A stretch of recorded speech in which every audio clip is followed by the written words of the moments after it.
Ndugu zangu, sisi hata booster huwa tunatumia booster za asili.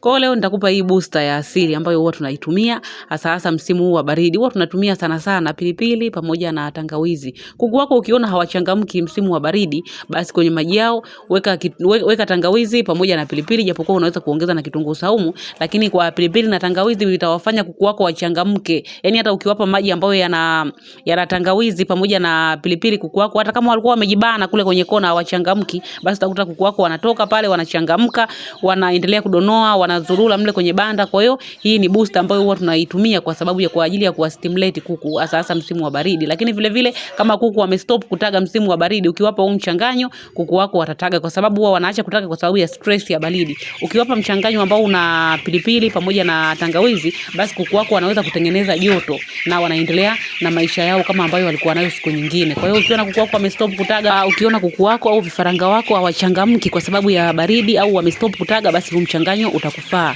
Kwa wale ambao wanahitaji huduma zetu, tuna kundi la WhatsApp, ada yake ni 8,000 kwa muda wa miezi miwili. Utapewa ushauri na kuhusiana na ufugaji, lakini vile vile utapewa elimu ya uleaji wa vifaranga. Pia tuna vitabu ambavyo vina miongozo yote ya ufugaji, cha kuku wa kienyeji, chotara, broiler na cha tiba za asili. Kama unahitaji, chukua namba hapo na utupigie.